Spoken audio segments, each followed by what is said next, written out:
ఇస్తున్న ముగ్గుల పోటీల ఏర్పాట్లను జిల్లా డీసీసీ అధ్యక్షురాలు తోట దేవి ప్రసన్న పరిశీలించారు. పోటీల్లో కొత్తగూడెం మున్సిపల్ కార్పొరేషన్ పరిధిలోని 33 డివిజన్ల నుంచి మహిళలు పాల్గొంటారని చెప్పారు.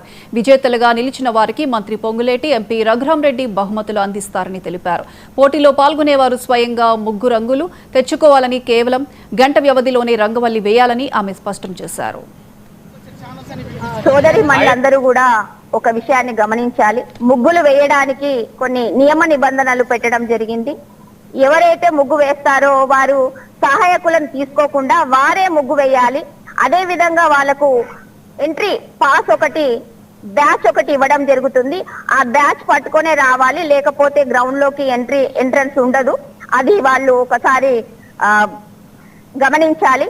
అదే విధంగా ఇక్కడ ఏది జరిగినా కూడా నియమ నిబంధనల్లో ఏదైనా ఆటంకం జరిగితే అక్కడ ఉన్నటువంటి జడ్జిమెంట్ అదే నిర్ణయం అవుతుంది. కాబట్టి తుది నిర్ణయం వాళ్ళే తీసుకుంటారు. కాబట్టి అది మన అక్క చెల్లెలందరూ కూడా గమనించాలి.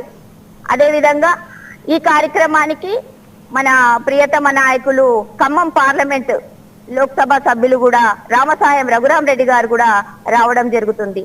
కాబట్టి మహిళా మనులందరూ కూడా ఆలస్యం చేసిన ఆశాభంగం, చాలా మంచి కార్యక్రమాలను, చాలా మంచి బహుమతులు.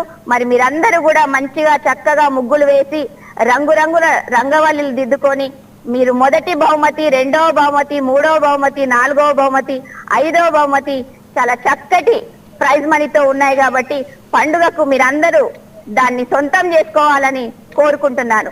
మీ అందరి ఈ సంక్రాంతి శుభాకాంక్షలు. మీ దేవి ప్రసన్న. సోదరి మనులందరూ కూడా ఒక విషయాన్ని గమనించారు.